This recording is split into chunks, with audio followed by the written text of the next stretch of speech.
Hello, हाय, good afternoon. कैसे हैं आप सब लोग? My name is Siddharth Yadav and welcome to Concepts Biologicus. I hope आपने इससे पहले वाले वीडियोस को देखा होगा और आप पसंद करने के लिए थैंक यू, सब्सक्राइब करने के लिए थैंक यू सो मच। और आज हम शुरू करने जा रहे हैं सेट 2026 की सीरीज, जिसमें मेरा खुद का सेट क्लियर है इससे जस्ट प्रीवियस वाला, तो मैं आपको अच्छे से गाइड कर पाऊंगा आई होप। और पसंद आएगा तो अगर आप मेरे को लगता है रेस्पॉन्स अच्छा आएंगे तो अपन इस सीरीज को आगे कंटिन्यू करेंगे। तो ट्विस्ट क्या है? ट्विस्ट ये है, हम टॉपिक वाइज पूरा फुल नहीं पढ़ेंगे, हम क्वेश्चंस और कंसेप्ट को मिक्स करके जो बिल्कुल प्रिसाइज इंपॉर्टेंट पार्ट है उसको ज्यादा डील करेंगे, कंसेप्ट और क्वेश्चन को मिक्स फॉर्म में, जो कि मेनली आता है। ठीक है, मैं मान के चलूंगा आपको थोड़ा बहुत बेसिक तो पता होगा, उसके बेसिस पे अपन लेवल अप करेंगे। आपने नोटिस किया होगा ऑफ कोर्स बायो के एग्जामिनेशन क्वेश्चंस पूछने का वे आरपीएससी उन्होंने काफी रेज कर दिया है। लास्ट ईयर लास्ट वाले आपने एपी के पेपर देखे होंगे और फर्स्ट ग्रेड के पेपर देखेंगे, ऑफ कोर्स थोड़ा फ्लक्चुएशन आया है। तो अपन सेट के लेवल को एक बेस मान के इसके बेसिस पे डिस्कस करेंगे। और दूसरी चीज, ये नॉर्मल जो बेसिक एग्जाम होते हैं डिफरेंट बायो के, उसके भी बेसिस पे रहेगा वीडियो लिंक। ठीक है, तो आप बिल्कुल अच्छे से देखिएगा, समझिएगा। और फिर भी आपको लगता है कि कोई और टॉपिक जल्दी से जल्दी ऐड होना चाहिए तो आप मेरे को कमेंट सेक्शन में बता दीजिएगा। ठीक है बच्चों, तो आज स्टार्ट करते हैं सेट 2026 की सीरीज। तो अपन इनको कंसेप्ट के फॉर्म में देखेंगे। ठीक है, आज में ये एक जस्ट इंट्रोडक्टरी वीडियो टाइप है जिसमें हम 3 कंसेप्ट डिस्कस करेंगे, उसके बाद आगे ऐसे with concept and question mix करके आगे देखते हुए बढ़ते हुए चलेंगे। तो लेट्स स्टार्ट साथियों, शुरू करते हैं। सबसे पहले देखते हैं बच्चों अपन क्रेनियल नर्व वाला कंसेप्ट। बार बार फ्रिक्वेंटली एक ना एक क्वेश्चन यहां से आता ही रहता है, तो समझते हैं इसके पीछे का राज। सबसे पहले बच्चों एक चीज याद रखना, nerves are always belongs to peripheral nervous system. सबसे पहले तो डाउट होता है, नर्व्स है, nerve related to brain, brain related to central nervous system. No, all nerves belongs to peripheral nervous system. हमारे 2 सिस्टम होते हैं ना, central nervous system and peripheral nervous system. Second thing बच्चों, नर्व्स होती है इसको 2 पार्ट में डिवाइड कर दिया, एक तो क्रेनियल नर्व्स कर दिया और एक स्पाइनल नर्व कर दिया। जो स्पाइनल कोड से बिलोंग करती है वो स्पाइनल नर्व हो गई, और जो सेंट्रल नर्वस सिस्टम यानी कि जो हमारे ब्रेन से बिलोंग करती है उससे अपन क्रेनियल नर्व बोलते हैं। तो आज मैं मेनली बात करूंगा क्रेनियल नर्व्स के ऊपर। मैंने आज एक सिंपल कंसेप्ट के फॉर्म में देखेंगे, मेन क्वेश्चन के फॉर्म में पूरा डिस्कस नहीं करूंगा, उस पर बाद में वीडियो देखेंगे। ठीक है, सबसे पहले बात करते हैं बच्चों, क्रेनियल नर्व्स कितनी होती है, नंबर ऑफ क्रेनियल नर्व। तो बच्चों क्रेनियल नर्व्स होती है, हम कोऑर्डिनेट्स में बात करें तो Pisces, amphibians, reptiles, aves and mammals. ठीक है, तो इनमें क्या होता है बच्चों, जो पाइसिस और एम्फीबियंस है इनमें तो होती है नंबर 10, और जो रेप्टाइल्स, एवीज और मैमल्स, कौन कौन? रेप्टाइल्स, एवीज और मैमल्स। ये एवीज है ऐसे, ना कि एम्फीबियन, इनमें कंफ्यूज मत होना, इनमें होती है 12। ठीक है बच्चों, दूसरी चीज, नर्व्स, जो ये 12 पेयर ऑफ क्रेनियल नर्व्स हैं, इनमें क्या होता है बच्चों, 3 पार्ट में डिवाइडेड है। अरे कितने पार्ट में डिवाइडेड है? 3 पार्ट में डिवाइडेड है। कौन कौन सी? Sensory, motor and mixed. Sensory मतलब जो कि एफरेंट वाली भी होती है, यानी जो टिश्यू या ऑर्गन है, ठीक है, जो रिसेप्टर है वहां से सिग्नल कहां पे आ रहा है, वो नर्व सिग्नल कहां पे लेके आ रही है? सेंट्रल नर्वस सिस्टम पे। यानी ऐसी नर्व जो सिग्नल रिसेप्टर टिश्यू जहां पे टारगेट ऑर्गन है वहां से सिग्नल कहां पे ला रहा है? सेंट्रल नर्वस सिस्टम के वहां पे ला रहा है, तो वो कौन सी नर्व होती है? सेंसरी नर्व्स होती है। ऐसे ही मोटर नर्व, जो कि सेंट्रल नर्वस सिस्टम, जो कि ब्रेन और स्पाइनल कॉर्ड है, जो सिग्नल ब्रेन और स्पाइनल कॉर्ड से इफेक्टर ऑर्गन यानी जहां पे सिग्नल की नीड है, ठीक है, वहां जो नर्व सिग्नल लेके जाती है वो होती है मोटर नर्व। और मिक्स नर्व बच्चों, जो दोनों यानी सेंसरी और मोटर दोनों तरह के सिग्नल कैरी करती है, होती है मिक्स्ड नर्व। अब फ्रीक्वेंटली क्वेश्चन क्या आता है, आ जाता हूं मैं क्वेश्चन पे। क्वेश्चन आता है बच्चों डिफरेंशिएट करने का, कि कौन से नंबर की नर्व सेंसरी है, कौन सी मोटर है एंड कौन सी मिक्स्ड नर्व है। तो सबसे पहले तो मैं आता हूं ट्रिक पे। मिक्स्ड नर्व की बात कर रहा हूं, किसकी बात कर रहा हूं? मिक्स्ड नर्व, यानी कि बोथ सेंसरी और मोटर तरह के सिग्नल इनमें प्रेजेंट रहेंगे। तो इसकी ट्रिक क्या है बच्चों? पसंद, हिंदी में लिखते हैं ना पसनद, ठीक है, यानी पसनद, यानी हिंदी में क्या लिखते हैं? 5, 7, 9 और 10, दैट इज 5, 7, 9 एंड 10। ये तो कौन सा हो गया? मिक्स्ड, याद रखने के लिए बच्चों। ठीक है, टोटल कितनी है? 12। आपने याद करे होगी ना एलन के नीट के टाइम पे आपके में ओटाफेगवा, ठीक है, ओसिपिटल, ट्राइजेमिनल, एब्ड्यूसेंस, ये जो 12 है नंबर में, ओटाफेगवा, जो इसकी ट्रिक भी आती है इनके इनिशियल लेटर्स है। तो मिक्स्ड वाली कौन सी होगी? Percentage number 5, 7, 9 and 10। और ये कौन सी है? भूलना मत, मिक्स्ड। कौन सी? मिक्स्ड, यानी दो, बोथ सेंसरी एंड मोटर। फिर हम आते हैं बच्चों सेंसरी, यानी कि जो टिश्यू या ऑर्गन है वहां से सिग्नल, जो न वहां से सिग्नल सीएनएस पे लाए, जो कि सेंसरी वाली है, वो कौन सी है? नंबर 1, 2 एंड 8, यानी 128 या फिर 128। बाकी बची हुई कौन सी होगी? मोटर। या तो आप ये दोनों याद कर लो, मिक्स्ड याद कर लो 5, 7, 9 एंड 10, और सेंसरी याद कर लो 1 to 8। बची हुई को क्रॉस चेक कर लेना, 12 में से कितनी बची, ठीक है बच्चों। और लास्ट में कौन सी हो गई? मोटर। ठीक है साथियों, तो लास्ट में कौन सी हो गई? मोटर। बच्चे तो रहे नहीं, आप सब मेरे से भी बड़े होंगे कुछ एज में, तो मोटर वाली कौन सी हो गई? 3, 4, 6, 11 एंड 12, डेट इज इन दोनों में ही जो लाइन नहीं करती। तो थोड़ा सा सजेशन है, अगर आपको ये पूरी याद नहीं करनी तो सेंसरी और मिक्स्ड वाली याद कर लो, 12 में से जो जो बचेगी वो कौन सी हो जाएगी? मोटर। ठीक है बच्चों, तो ये बहुत ही इंपॉर्टेंट कंसेप्ट था, इसको प्लीज नोट कर लीजिएगा। सेकेंड कंसेप्ट में आता हूं बच्चों में, सेकेंडरी मेटाबोलाइट्स। नेट जेआरएफ का पेपर है, नेट का पेपर है, सेट है। एक क्वेश्चन यहाँ पे मेज द फॉलोइंग के फॉर्म में आता है। किसमें आता है? मेज द फॉलोइंग में आता है। तो इसको भी एक बार अच्छे से समझने की कोशिश जरूर करिएगा। डायरेक्ट आता है कि मैच करिए, एल्कलॉइड्स में कौन सा आता है, टर्पीन्स में कौन सा आता है, व्हाट इज टर्पिनॉइड्स, ये सब आता है। ठीक है बच्चों, तो इसको ध्यान से देखते हैं। सबसे पहले मैं पिगमेंट्स की बात करूं, पिगमेंट्स किसके लिए रेस्पॉन्सिबल होती है बच्चों? कलरेशन के लिए। पिगमेंट्स किस लिए रेस्पॉन्सिबल होती है? It is responsible for the colouration, specially plants वगैरह में क्लोरोप्लास्ट, क्रोमोप्लास्ट, ल्यूकोप्लास्ट। और ये कौन सी हो गई? कैरोटिनोइड्स और एंथोसाइनिन, ये भी एक फॉर्म ऑफ क्या है? पिगमेंट। तो कैरोटिनोइड्स हो गई, एंथोसाइनिन्स हो गई, these are pigments. Second number पे आते हैं एल्केलॉइड्स। ठीक है, ये क्या होते हैं बच्चों? एल्केलॉइड्स। एल्केलॉइड्स क्या होते हैं बच्चों? ये एल्कलाइन सीक्रेशंस वगैरह होती है। ठीक है, ये डिफरेंट सीक्रेशंस होती है जो प्लांट्स वगैरह में इनमें देखने को मिलती है। ठीक है, जिनमें नाइट्रोजन रिच, यानी इन सीक्रेशन में नाइट्रोजन रिच देखने को मिलती है, यानी नाइट्रोजन काफी एडिक्वेट क्वांटिटी में प्रेजेंट होता है। और इसके कौन से एग्जांपल है? मॉर्फिन एंड कोडीन, ये सब क्या है? एल्केलॉइड्स। ठीक है, एल्काइल एल्केलॉइड्स, एल्काइल टर्पिनॉइड्स, ये सब क्या हो गए? एल्केलॉइड्स में आते हैं, that is morphine and codeine, ये काफी बार आया हुआ है। फिर आते हैं बच्चों टर्पिनॉइड्स। क्या होते हैं? टर्पिनॉइड्स, ये डिफरेंट फ्रेग्रेंस ऑयल के फॉर्म में, ठीक है, अलग जायका, स्मेल, ये सब प्रोवाइड करते हैं ऑयल्स के फॉर्म में। प्लांट में ये भी सीक्रेशंस ही है, ऑफ कोर्स सेकेंडरी मेटाबोलाइट है। तो टर्पिनॉइड्स में कौन आते हैं?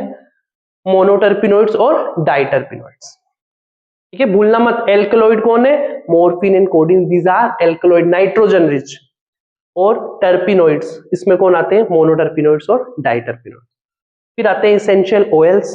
ठीक है, ये इजी है, लेमन ग्रास ऑयल हो गया। ठीक है, उसके बाद टॉक्सिन्स, जो कि हार्मफुल होते हैं। किसके लिए हार्मफुल होते हैं? जहां पे रिलीज होते हैं। ठीक है, टॉक्सिक केमिकल्स। टॉक्सिन्स में कौन आते हैं? ये आते हैं बच्चों एब्रिन एंड रीसिन, ये सब किस में आते हैं? टॉक्सिन्स है। इनके नाम आपको याद करने ही पड़ेंगे, मेज द फॉलोइंग में आ जाता है। ठीक है बच्चों, नीट में भी काफी बार आते हैं। ठीक है, आपके बायोमोलिक्यूल्स वाला जो चैप्टर है वहां से बिलोंग करते हैं। उसके बाद आते हैं बच्चों लेक्टिन्स। क्या होते हैं बच्चों? लेक्टिन। लेक्टिन बनता है जब प्रोटीन और कार्बोहाइड्रेट मिलते हैं, तो इनकी मैचिंग से, मिक्सिंग से किसका फॉर्मेशन होता है? लेक्टिन्स का।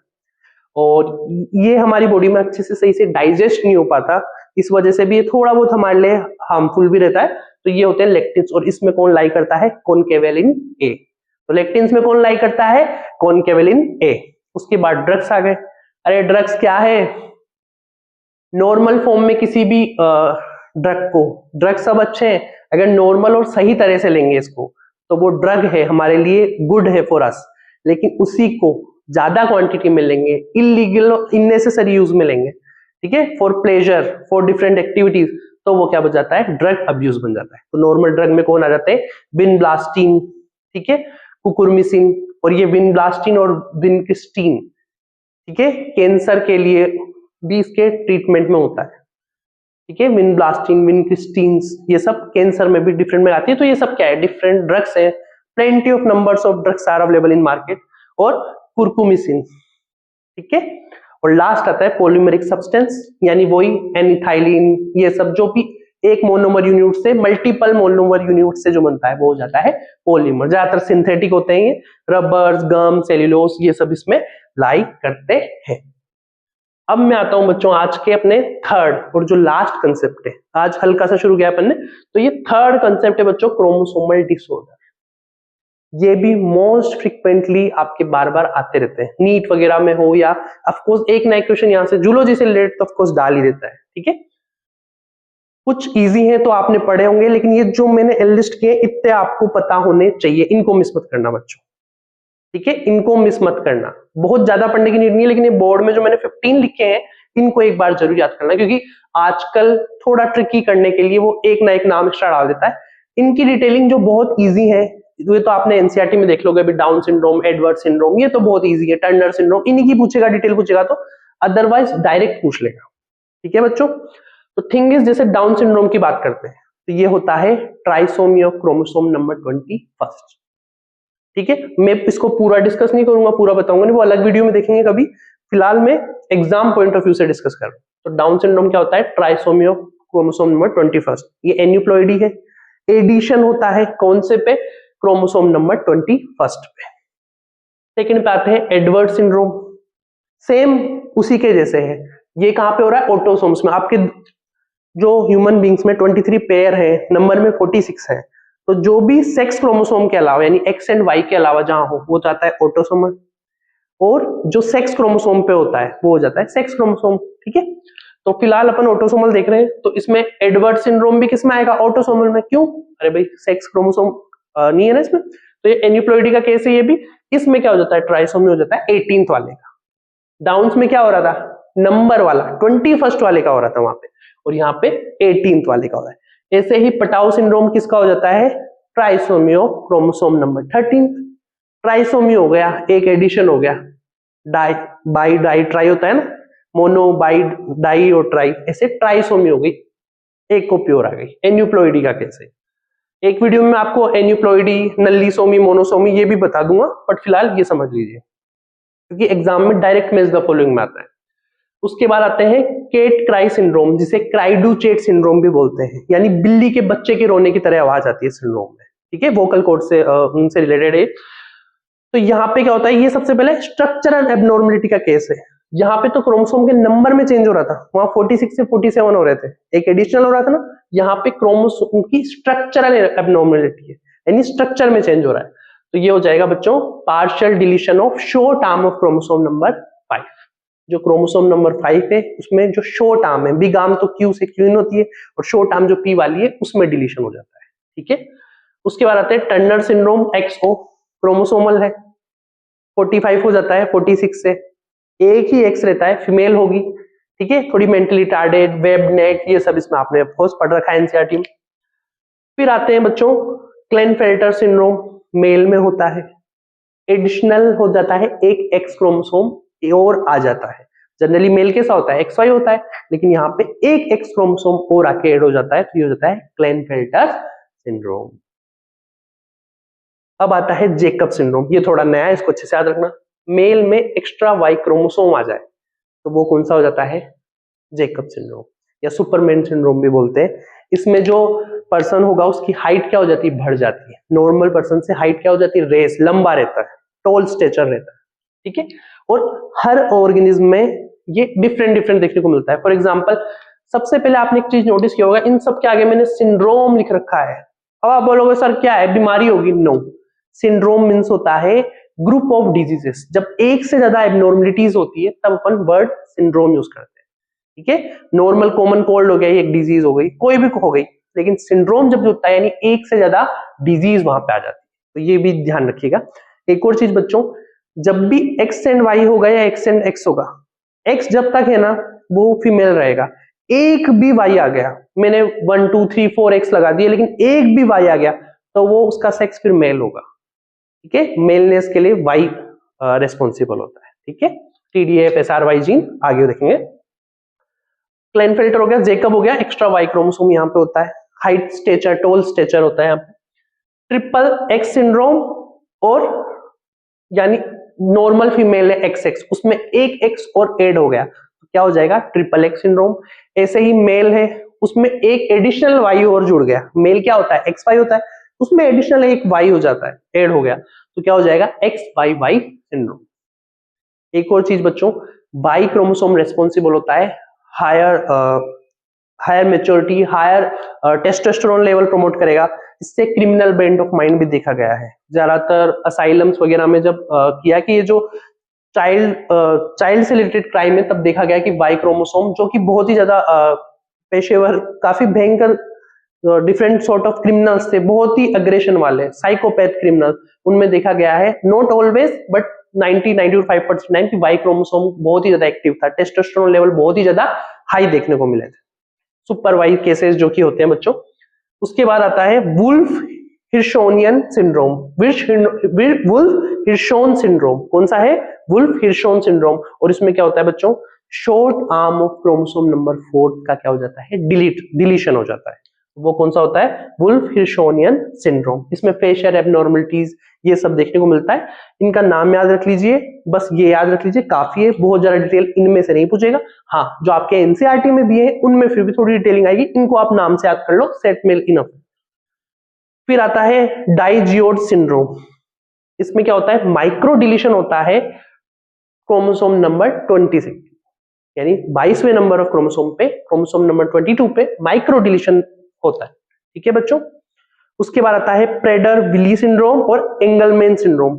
दोनों मिलते जुलते हैं, दोनों बोथ क्रोमोसोम नंबर 15 पे होते हैं। कौन कौन से? प्राडर विली सिंड्रोम और एंगलमैन सिंड्रोम। लड़कियों में प्राडा पर्स वाला प्राडा नहीं है, this is Prader Willie syndrome और Engelmann syndrome. Both chromosome number 15 पे होते हैं, डिलीशन हो, जीन की डिलीशन की वजह से होते हैं। तो फिर डिफरेंस क्या है सर? डिफरेंस ये है कि यहाँ पे पैटर्नल जीन यानी फादर वाले जीन्स का डिलीशन होता है, और एंगलमैन में डिलीशन ऑफ मैटरनल जीन यानी मदर वाले जीन्स का डिलीशन होता है। ठीक है।